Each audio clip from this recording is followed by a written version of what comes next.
en termes de créativité, d'innovation. On se rend compte, finalement, en bout de ligne, chacun vient avec sa différence, puis vient enrichir, je vous dirais, les compétences globales de l'organisation. Je dirais que c'est probablement là qu'il y a la plus grande valeur.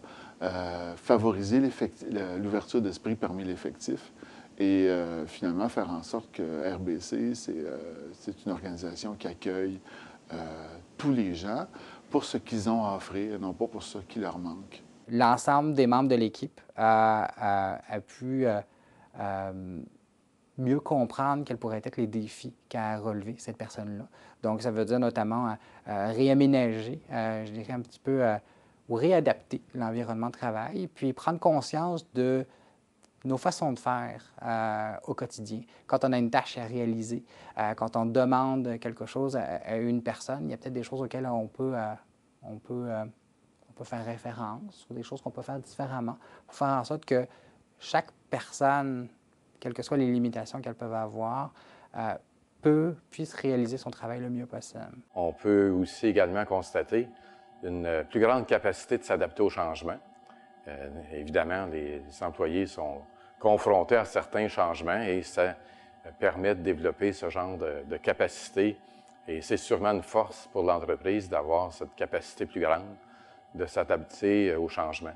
Ça permet un petit peu une remise en question de la situation actuelle, dans le fond, d'aller un peu plus loin que juste combler un poste. Si on pousse un peu, si on dit, bien, on re-questionne les décisions qui sont prises, mais pourquoi ça? Parce que ça a toujours été fait de même. Oui, mais pourquoi on ne pourra pas changer ça? Oui, c'est vrai, on pourrait peut-être le changer, le revoir. Bien, regardons c'est quoi exactement les tâches, ça. Et c'est ça qui a fait en sorte qu'à la fin, tout le monde était satisfait, puis on a fini par avoir quelque chose d'intéressant à offrir à la personne. Ça fait en sorte que les gens sortent un peu de leur zone de confort.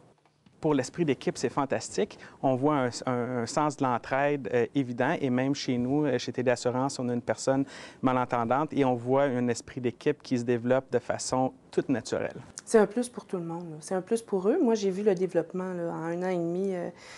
Qu'est-ce que ça pouvait faire pour eux, pour nous aussi. Moi, j'ai appris à connaître des gens extraordinaires, à découvrir une nouvelle sorte d'amitié aussi, qui n'est pas comme celle qu'on connaît là, avec tout le monde.